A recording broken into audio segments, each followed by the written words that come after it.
couple of years ago, we started what we now call our Distinguished Speaker Series.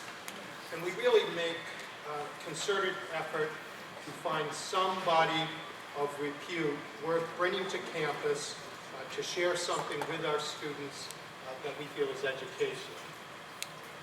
We are very fortunate today, perhaps because he was a former classmate of Mr. Bramble's many hundreds of years ago at Amherst, to have Andrew Nagorski. If you don't know it, Andrew Nagorski was a chief correspondent for Newsweek, and he is the author of a number of books. One I know on Stalingrad, which won numerous book awards, and his most recent book is called Hitlerland, which is about Americans in Germany after World War I who were present while Hitler was rising to power and what they knew or didn't know about this phenomenon. So today he's going to share a little bit of his reflections on Hitler and his work in general, and I know you'll be a great audience. So please welcome Andrew Nagorski.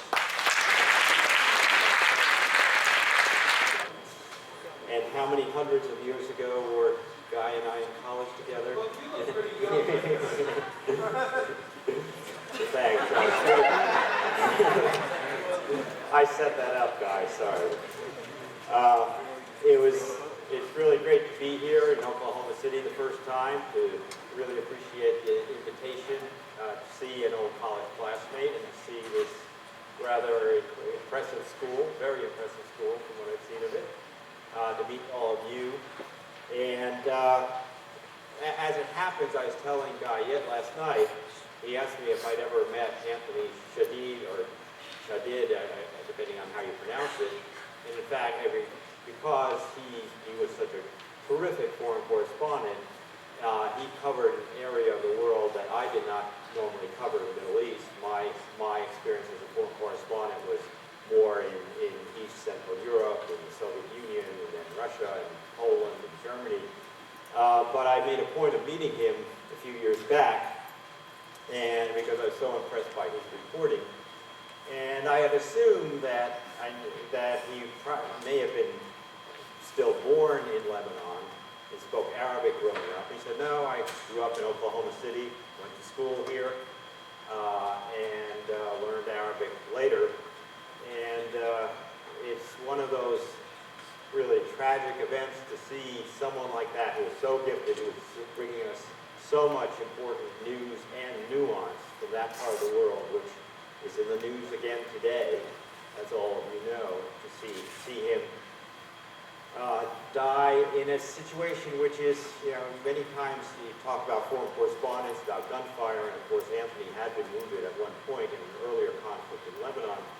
But also I've had friends who have, just in roaming the world, things happen. And for instance, another correspondent I knew very well, Elizabeth Newfer of the Boston Globe, was covering the conflict in Kashmir and was coming down a mountain road with a driver, and the brakes failed, and she died that way. So, it can be a very dangerous profession at times, but it's an amazingly exciting profession, and I feel very grateful that I had a chance to spend so many years traveling the world for Newsweek when it was possible to do so.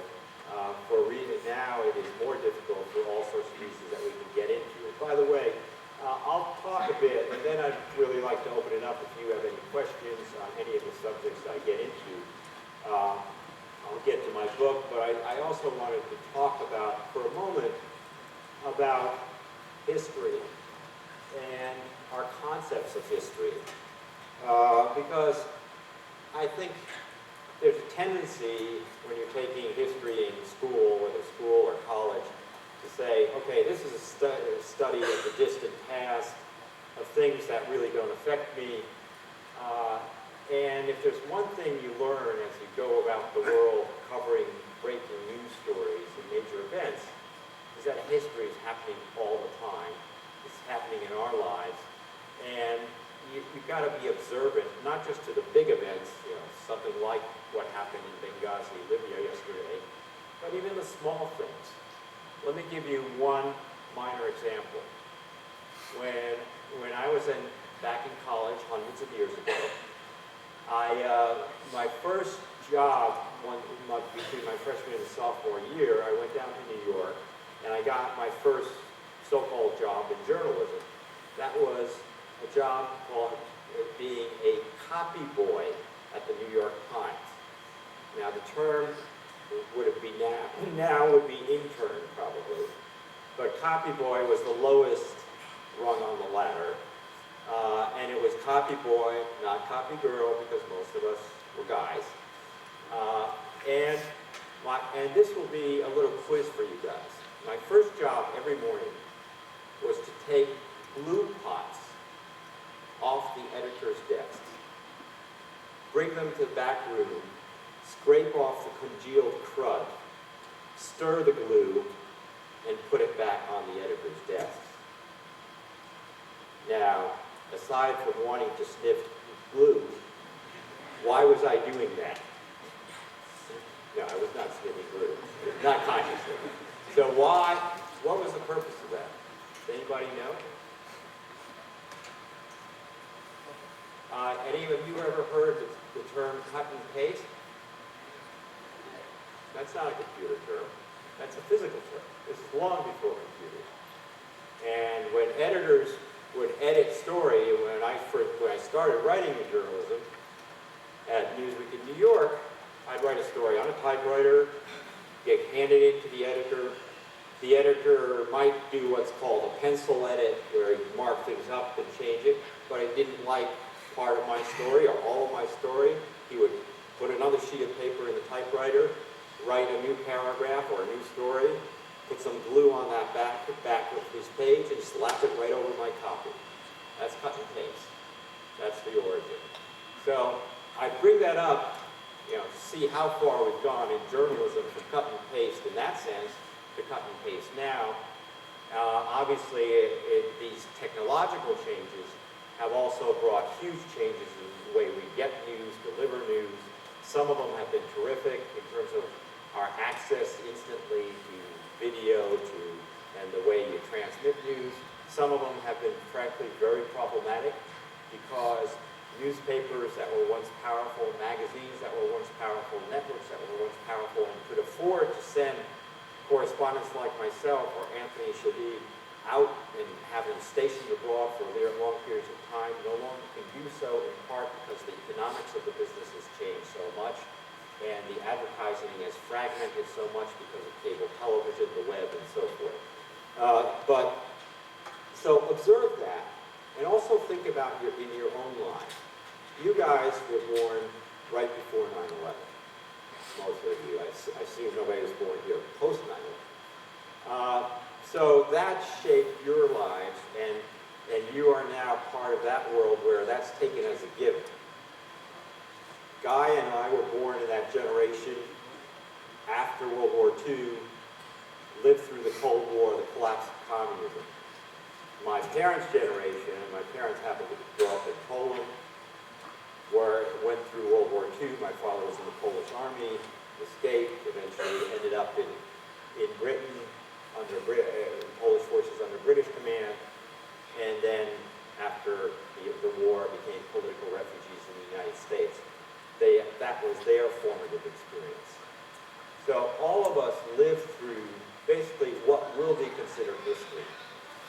And one of the real lessons of that, when you begin to think in those terms, is that you realize, you look around you, what's happening right now, and it's not easy to figure out where are things going, what's happening, and what does this mean, and what's my life going to be like 20, 30 years from now, and for my children and my grandchildren. So I think it was Winston Churchill who said, the further backward you can look, the further forward you are likely to see.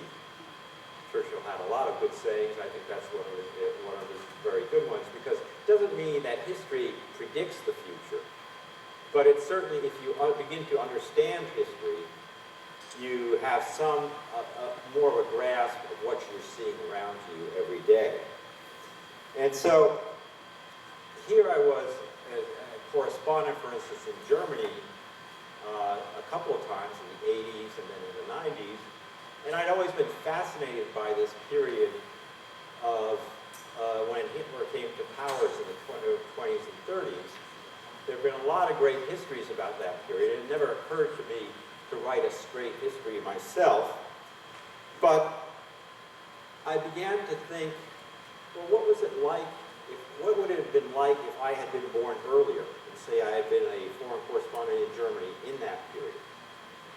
What would I have understood? What would I have seen? And that's what it got me going on this book, Hitlerland,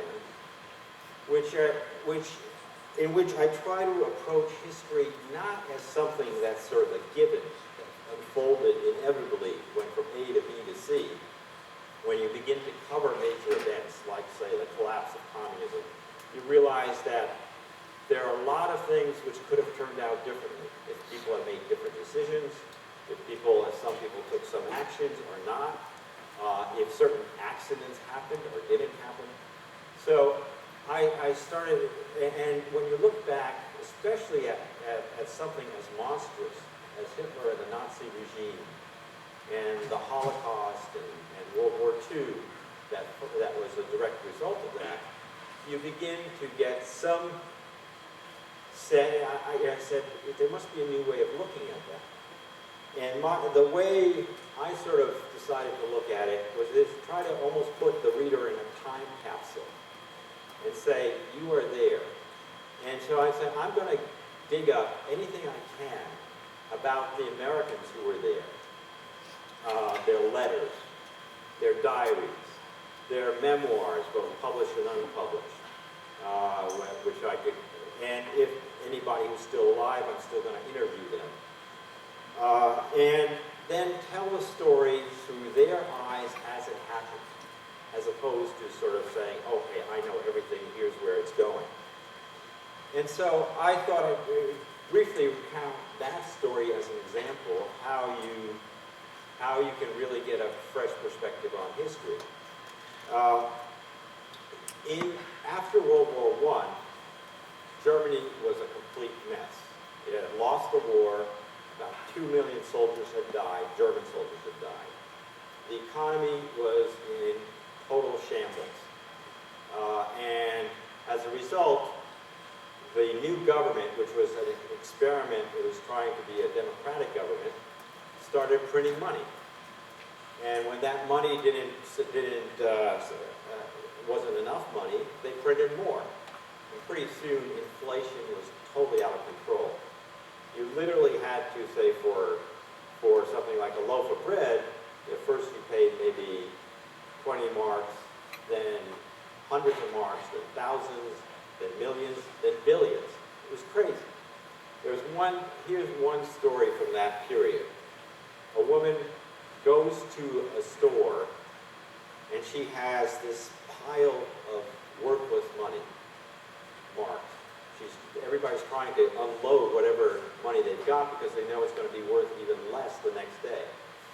So she goes and she has, some of you may have heard these stories, a wheelbarrow, and it's full of paper money. And she goes to the store, and she decides to just dart into the store to see if there's anything to buy, because often the shelves were empty. And she goes in, comes right out, and all the money is on the pavement, and the wheelbarrow is gone. What's the message of that? The wheelbarrow is much worth more than all that money. And here's another tie-in with today. Germany is the most prosperous economy in Europe. All of you have heard, I'm sure, about Europe's economic problems. We have our economic problems, Germany does. But one of the things that many governments have been asking Germany to do is basically make more money available through the European Union to the countries like Greece and Spain who are having economic difficulties. One key reason the Germans, even today, even though this is a different generation of Germans, are reluctant to do that on too big a scale is that collective memory of that period and what happened. And that economic collapse also meant that there was led to huge political chaos. And there were groups, there were communists, there were fascists, and everybody, and there was all sorts of violence. And there was one guy who started getting up in a beer hall in Munich by the name of Adolf Hitler, who most people hadn't heard of that at this time, in 1921, 22. And he began saying, I have a solution for this. I know who's guilty. The Jews are guilty, the socialists are guilty, yeah, everybody, and we have to restore German might. Now, you always have in a situation like that all sorts of demagogues. But in a book, which, by the way, I call Hitlerland, not because I wasn't referring to Disneyland or anything like that. That's not my term. It was a term which later some American correspondents living in Germany, once Hitler gets into power, start using informally among themselves about what kind of a country they're in, because they realize everything revolves around Adolf Hitler.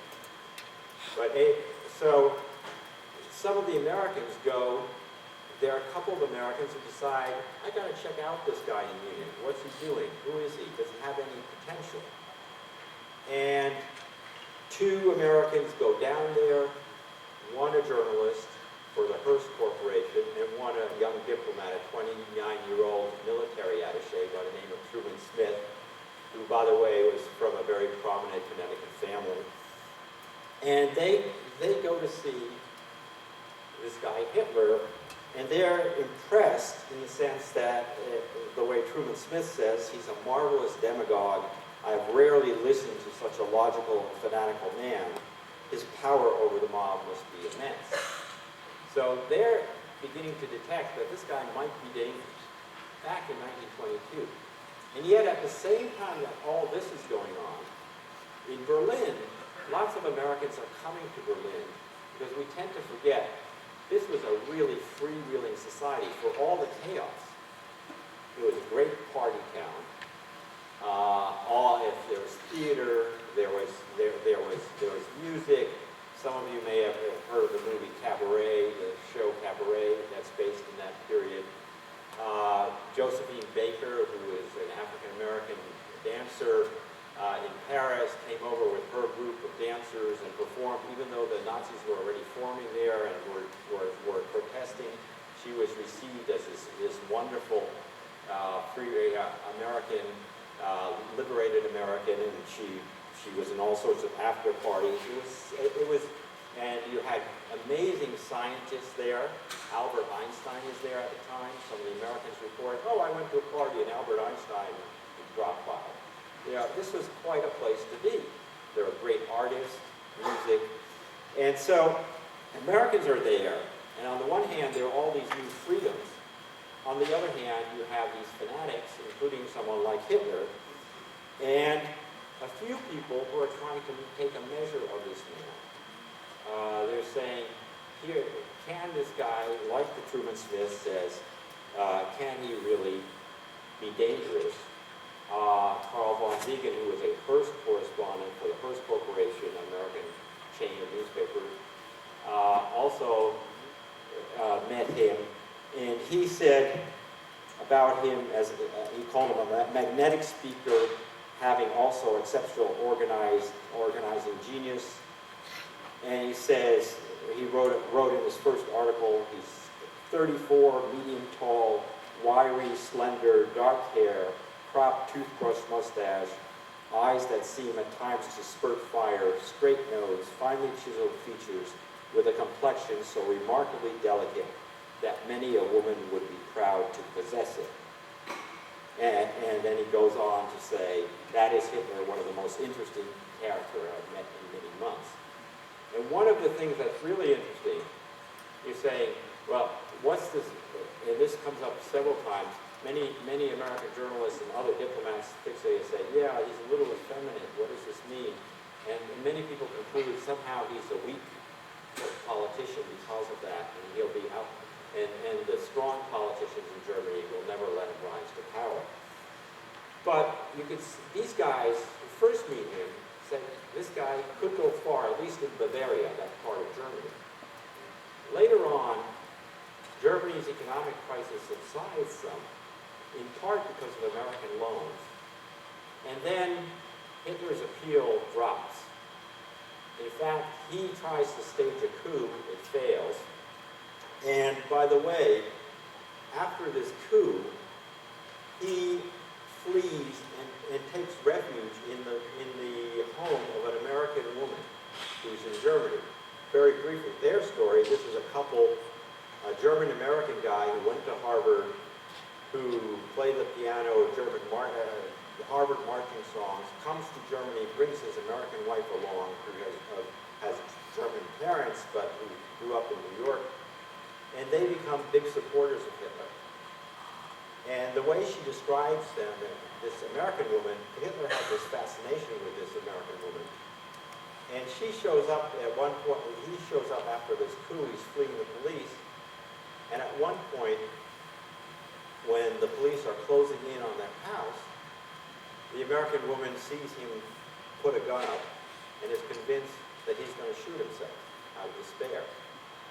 And she takes the gun away from him. Now, we don't know whether Hitler really would have committed suicide, but think about that. This is 1923. How different the history of the whole last century would have been if he had gone through with that. And it was an American woman who may have stopped him. So there's also this sort of freak accident type of history where you wonder the what if something had turned out differently. And one of the things about these Americans who observe Hitler, all of them become convinced over time, even though a lot of them underestimate Hitler, once he takes power, they become convinced that without Hitler, there's no way that the Nazi movement would have succeeded, that Germany would have become this fearsome Third Reich. There might have been a dictatorship, it might have been aggressive, but nothing as cataclysmic as what happened. So the role of the individual is incredibly important in history. That's one of the lessons. And also that people tend to dismiss fanatics like Hitler very quickly. And many people came in and met Hitler even later on, after Wall Street crashes in 1929, and he begins to be popular again. And here's, let me just give you one other description, where a very famous American woman correspondent of that era talks about meeting Hitler right before he takes power. And her name's Dorothy Thompson. She says, when I finally met him, I was convinced I was meeting the future dictator of Germany. In something less than 50 seconds, I was quite sure I was not. It just took that long to measure the startling insignificance of this man who has set the world agog. And then he goes on to say his eyes have a peculiar shine which often distinguishes geniuses, alcoholics, and hysterics. And she predicts he's never going to make it. So it's a very hard thing often to predict. But it's also interesting, the reason why so many got it wrong is that Hitler is seen as a little bit, if you've ever seen a news clip of Hitler ranting and raving, what you don't see is, unless you observe him closely, is how he knew how to play the crowd and how he, starting with those beer hall meetings, would start very softly and rev it up and eventually get everybody on their side. And then, when he takes power, manages to win power in an election, by the way, even though there's coercion, but there a lot of people freely vote for him because the economic crisis is such that people are desperate for someone who says, I've got all the answers. There, for a while, many Americans, even then, were impressed by him. And there was a sense that, wow, he's picking this country up. And think about it, then some people begin, when the persecutions start, the arrest of political prisoners, persecution of Jews and others, some of the Americans say, how can the Germans follow this guy? But yet, many people dismiss his rhetoric as too irrational, that he'll never really go ahead serious about what he says about, say, eliminating Jews. Which again is something to think about when you hear radical rhetoric today. Do you dismiss it because it would be suicidal for a country or a leader to go ahead with it?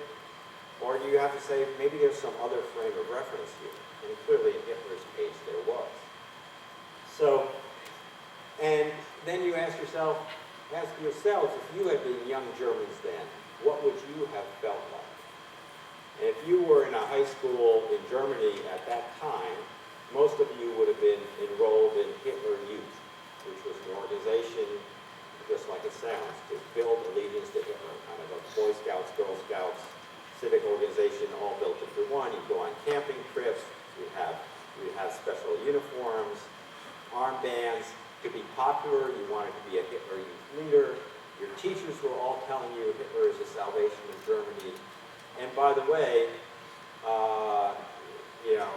he's absolutely right. Those Jews are responsible for everything that's gone wrong before, and who doesn't like a scapegoat? So, and if anybody tried to say something differently, even your parents, they were immediately in trouble. And so I think one of the lessons of history that I came away from in researching this book was that, be careful how quickly you assume you would have figured things out, or you would have been brave or not brave in a certain situation. Until you're in these kinds of situations, you don't know. And the other lesson, I think, is that individual actions matter. Just one more anecdote from those early years of Hitler. When Hitler was, even before that maybe suicide event, Hitler launched his putsch, his attempt to overthrow the government in Munich, and he was marching arm in arm with an aide, and the police fired on them. He didn't expect that. The guy he was marching arm in arm with was killed by a bullet, and Hitler was untouched. Think if that bullet had just been positioned a little differently. Again, one of those what-ifs of history. So I think I think leaders matter. I think people matter on the basic level, in terms of how they react to such leaders. Who we elect matters. Who we give a chance to run our countries, and then how involved or not involved we are. So I think history, as Churchill said, can really help us, even as we look back, look ahead. And I hope all of you will consider doing that a little bit, as much as possible in your lives. And also think, usually, and I know this for myself, it's only later in life that you begin asking your parents, your grandparents, about their experiences in detail. When you're growing up, you say, what do I care? That's a long time ago. Later on, and often, unfortunately, when it's too late, you begin thinking about those issues. And then saying, I would understand a lot more about where I come from and what my parents went through or my grandparents if I had really talked to them about it. Try to do that. One thing, a lot of people, for a book like this, a lot of people in those days wrote out a lot of things by hand, which were extremely useful. I wonder for future historians, I'm not sure that Facebook posts or tweets are going to serve the same function. So oral history is still very important as well. So that would be kind of my message to you in terms of generally beyond just whatever particular period of history you may or may not be interested in. Realize that for your kids, your grandkids, what you're living through right now is already going to be history. And I hope you'll have some good stories to tell. Thank you.